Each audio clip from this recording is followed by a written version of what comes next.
আরেকটা হচ্ছে কারাহিয়াতুল মউত। মউতকে মানুষ কি করবে? পছন্দ করবে। যে 80 বছর, কালকে দেখলাম, কালকে একটু শহরে গিয়েছি, ওদিকে ব্রিজের ওইদিকে একটা বৃদ্ধ লোক, মানে হাঁটতে অনেক কষ্ট হচ্ছে, কিন্তু এরপরও ওই রিক্সাওয়ালার সাথে ঝগড়া বাজিয়ে দিয়েছি, কি নিয়ে যায়। আমি তাকিয়েছিলাম অনেকক্ষণ। উনি কথা বলতেছে, ওনার শরীর কাঁপতেছে, কিন্তু এরপর ওই রিক্সাওয়ালা বলতেছে, বাবু সরতেছি আমি, এই যে অল্প একটু দাঁড়িয়ে আছি, অনেকবারই করছে। তারপর উনি মানে মনে হয় যেন এই 40 বছরের একজন যুবক। এটা হলো আমাদের অবস্থা।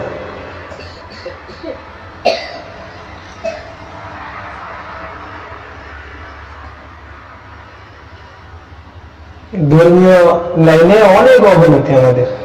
রমজান মাস চলছে, সামনের জীবনটা একটা ধর্ম, সমাজ অনেক কিছু করে আসছে, করতেছে। যদি আমি জানি যে ইসলামে এখানে ভিন্ন কিছু বিধিনিষেধ আছে, তাহলে ওক্ষেত্রে আমি ইসলামটাকে কি করতে হবে? গ্রহণ করতে হবে। কে কি বলবে না বলবে, এত কিছু শুনলে তো আর আমার আখেরাতের পুঁজি আমি অর্জন করতে পারবো। আখেরাতকে কি রাখতে হবে? সবাই যে যাই বলবে, এটার একটা সীমানা আছে। এই বলা আমার আখেরাতে চলবে না, অমুকে বলছে অমুকে বলছে। আজকে মা বাবা ভাই বোন আত্মীয় স্বজন যারাই আছে, সবাই সেদিন আমার থেকে আস্তে আস্তে দূরে সরে যাবে।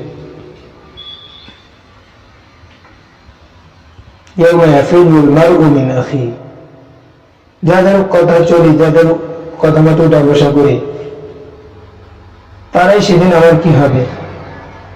শত্রুতে পরিণত হবে।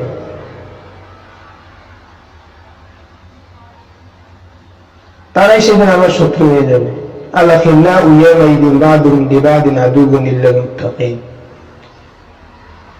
বন্ধু বান্ধব যা আছে সবাই সেদিন আদৌ দুশ্মন হয়ে যাবে, শত্রুতে পরিণত হবে।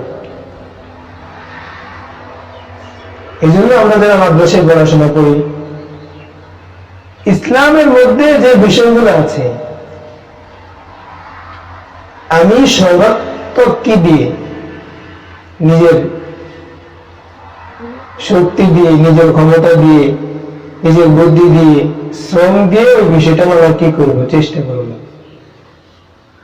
অনাকাঙ্ক্ষিত বিষয়গুলো ইচ্ছে করবো না। কখনো যদি অনাকাঙ্ক্ষিত ভাবে হয়ে যায় ইসলাম বিরোধী বিষয়গুলো, সেটার জন্য আল্লাহর কাছে কি চাইবে? দোয়া চাইবে।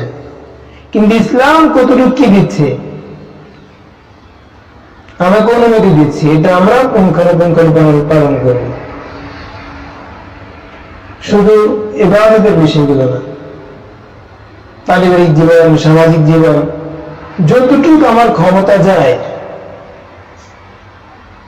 যতটুকু স্থানের মধ্যে আমি কর্তৃত্ব খাটাতে পারি, আমি চেষ্টা করব ইসলাম যেভাবে বলে সেভাবে করার জন্য। ইসলাম যেটাকে নিষেধ করে সেটা নিষিদ্ধ। আল্লাহ পাক আমাদেরকে তৌফিক দান করেন। আলোচনা